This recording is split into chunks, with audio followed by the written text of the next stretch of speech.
Salve. Rafa, take 3.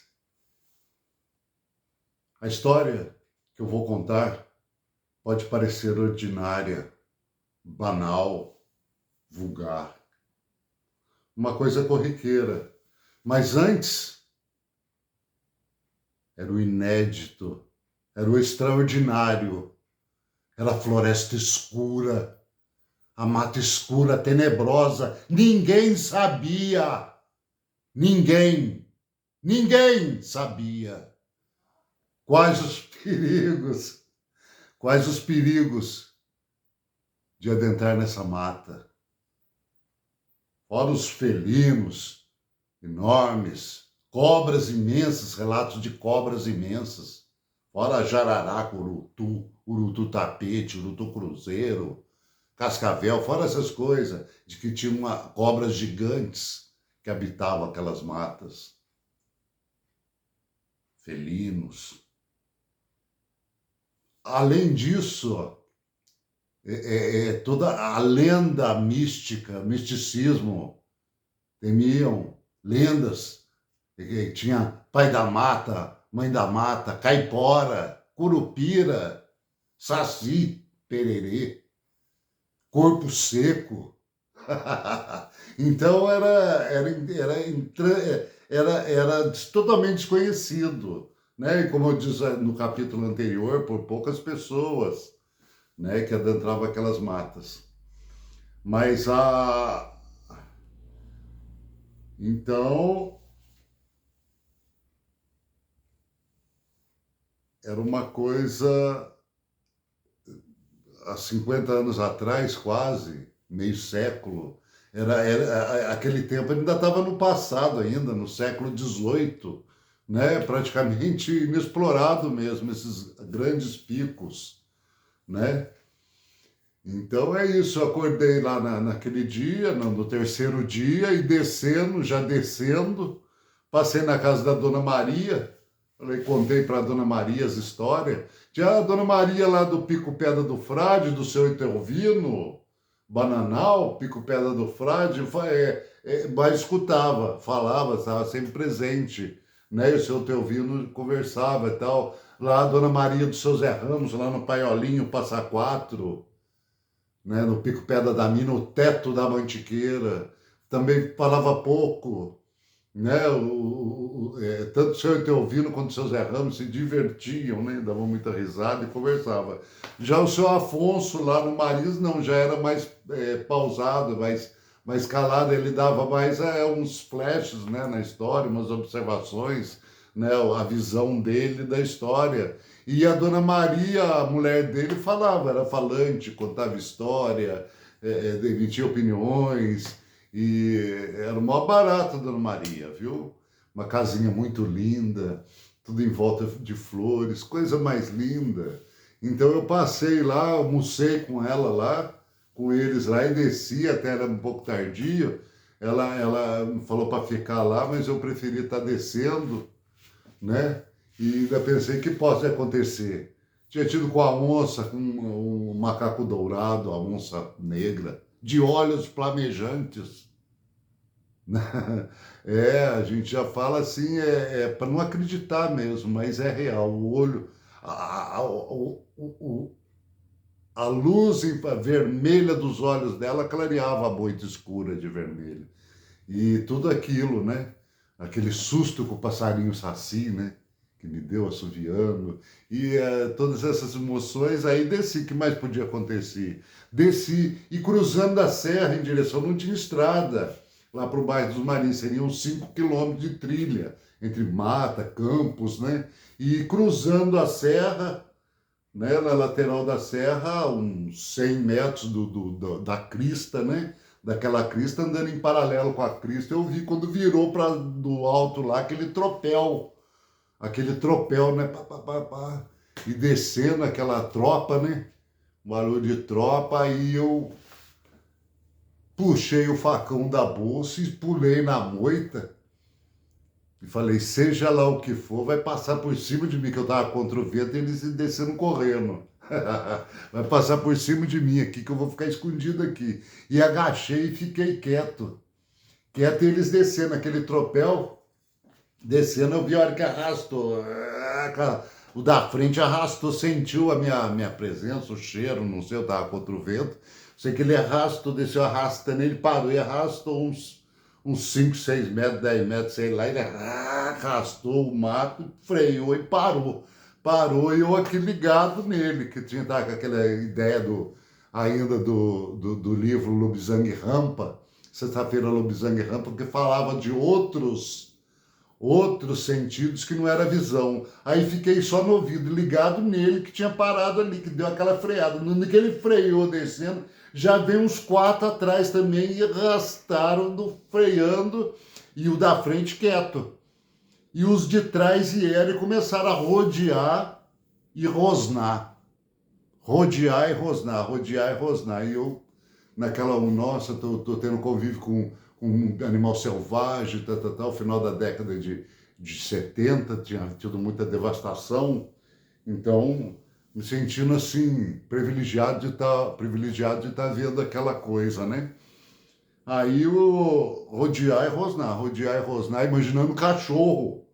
Eu não sabia, achava que lobo, era que nem aqueles lobos do Canadá, não. Eu não sabia do lobo-guará, nada, achei que era cachorro do mato, alguma coisa, né? E rodeando, e foi dando 5 minutos, 10 minutos, sei lá quantos minutos, 15 minutos. Só sei que o medo já tinha tomado conta de mim. A da frente, eu ligado nela, na da frente, no animal da frente. Deu a primeira rosnada, aquela rosnada forte. Eu imaginei os que estavam rodeando e rosnando, uns cachorros pequenos de porte médio. E ela imaginei um cachorro de porte grande, né? Deu aquela primeira rosnada. Aí quando ela deu, os outros ficaram rosnando o tempo todo. Quando ela deu a primeira, o animal da frente deu a primeira rosnada, os de trás pararam de rosnar. Pararam de rodear, rosnar. Eu pensei, no segundo rosnado, ela vai me atacar. Vai ser a ordem de ataque. Pensei assim e pensei, eu vou arrastar o mato, que nem a onça fez lá em cima, que chacoalhou o mato. Eu vou chacoalhar o mato. Mas naquela uma que eu fiz menção de chacoalhar o mato, que eu fiz a menção, que eu pensei na minha mente, que estava tudo em câmera lenta, eu pensei em chacoalhar o mato, o medo me libertou, eu já estava travado de medo, o facão tinha caído na mão, não sabia nem onde estava o facão mais. Estava travado. A hora que eu fiz chacoalhar o mato, o medo me soltou. Eu dei aquela respirada e fui subindo. Aí a voz no coração, assim, a voz de dentro falou, chacoalha o mato. Eu levantei, chacoalhei o mato e levantei. E já dei aquele grito. Aí eu saí uns dois por um lado e saiu tanto perto de mim, assim, passou aquele raio, aquele riscado que passou o bicho que não deu nem para ver o que era. Eu fiquei achando que era cachorro e tal, e levei 30 anos para concluir a história. Não era uma porca grande, com os filhotes. E o velho viu contando, ali um pedreiro ali, viu contando, ele falou, ó, você viu, é a porca com os filhotes. Aí ainda falou, não, ela ataca, a porca com os filhotes ataca, o macho, o cachaço com as porcas no cio ataca, né? Então teve me explicando sobre os porcos, eram porcos, né? Eram os porcos quase, e eles iam me atacar. Se eu não reajo, ele sente o cheiro da adrenalina, ele sabe que você não tem reação, o medo. Pela terceira vez eu tive experiência com medo, eu nunca tinha sentido medo. Tive as experiências extremas com medo. Né, uma vez com a onça, né, que é aquele adrenalina alta, aquele desespero, lá com o passarinho saci, achando que era uma coisa do outro mundo, e agora com esse ataque de porco, né? Então hoje eu sei que animal que faz tropel, que faz barulho de casco, é bicho de casco, né? É o veado, é a capivara, tudo faz barulho de casco, cara, né? É, é, porco, né, que tem casco, ele faz o barulho, o trote, né? O troteado. Mas aí passou, achei o facão, tinha caído da mão, a hora que eu gritei, eu levantando os braços e tal, aí o facão já tinha até caído. Eu peguei o facão e tal, e fui descendo. Normal, a dona Maria disse que não queria que eu descesse, porque ia escurecer, né? Falei, não, dona Maria, qualquer coisa eu tenho uma vela aqui, eu ponho dentro de uma panela e faço uma lanterna e desço. Aí que eu já tinha experiência na praia, né? De trilha na praia. Aí eu descia, falei, pode acontecer, né? Aí desci, aí mais pra frente uma trilha largou, tinha até uma cerquinha de arame e tal, um bananal, eu tô indo, saiu do bananal, olha, um puta de um negrão, acho que ele tinha uns metros, quase 1,90 m, sei lá, na minha imaginação, era imenso, né? E saiu lá e ele tava meio mamado, meio bêbado e com os olhos vermelhos, né? Saiu do bananal assim e já veio. E quando ele veio falar comigo, eu já fiquei 3 dias, no terceiro dia, o final do terceiro dia, e eu tinha ficado quieto o tempo todo, só o tempo que eu fiquei lá na casa do seu Afonso, que a dona Maria, mas mesmo mais a dona Maria que falava, eu mais dava risada. Aí então estava sem falar. Então, muito tempo sem falar, ele chegou e me cumprimentou. Quando ele me cumprimentou, eu fui cumprimentar ele de volta, a voz não saiu. Quando eu abri a boca para dar a voz não saiu, engasgou, deu aquele vacilo. Deu aquele vacilo aí, deu aquela expectativa. Nossa, é que falta educação, não comentei. Aí eu fui forçar para me dar o cumprimento. A hora que forcei, a voz saiu gritada. Saiu tal, alguma coisa assim, né, parecida. Ele falou, não respondi, que a voz não saiu. Depois, a hora que a voz, que eu firmei a voz, ela saiu gritado. Aí ele achou que eu tinha gritado com ele. Aí começou aquele clima.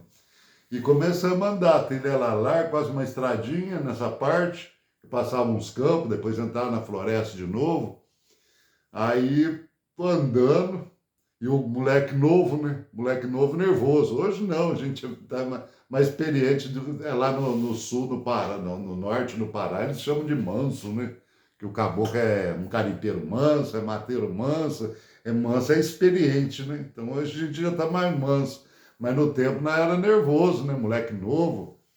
E aí foi seguindo aquele clima, né? E eu andava e ele atrás de mim. Aí eu andava mais devagar, ele atrás de mim, andava depressa, ele atrás de mim. Aí chegou uma hora que eu não aguentei lá aquela pressão, eu meti o facão numa pedra assim, que saiu até fogo, não sei como não quebrou o facão, que bateu do lado, saiu até fogo. Falei, ô meu tio, o negócio é o seguinte, ou o senhor anda do meu lado, ou o senhor anda na minha frente. Se eu começar a andar atrás de mim, eu vou matar o senhor. E vou jogar o celular. Quando eu apontei assim na estrada, tinha uma pirambeira, quando eu apontei lá embaixo, a luz da lua, que já era às 4h30, 5 horas, não sei, a lua, quarto crescente, estava lá no céu, lá uma fieta de lua, sei lá que lua que era. Não deve ser quarto crescente, que a lua é cheia, né? Devia ser uma crescente, ou minguante, sei lá, estava só a fietinha. Aí a lua, refletida dentro de um laguinho. Quando eu apontei, eu vou matar o senhor, eu vou jogar o senhor lá embaixo. Aí quando eu apontei assim, a lua refletindo, pareceu que era uma coisa espiritual, né? Do outro mundo. Falei, meu Deus do céu, será que eu vou ter que matar esse tiozão aí e tal, que e tal? E fui naquela aflição, né? Naquela agonia, andando mais depressa, ele foi ficando para trás, e eu acelerando o passo até que ele sumiu, né? Depois lá de uns 2 km lá, fiquei mais tranquilo. Aí já escureceu, acendi uma vela, botei na panela e ainda passei na Santa Cruz, quer dizer, a história que tinha contado lá na fazenda antes de eu subir, é que a Santa Cruz era assombrada. Contar que montou tinha uma caveira, montou no, no cavalo do homem, o cavalo arriava e tal, quando eu passava não olhava para trás. Aí eu passei lá sozinho, né? Passei a Santa Cruz, já estava de noite já.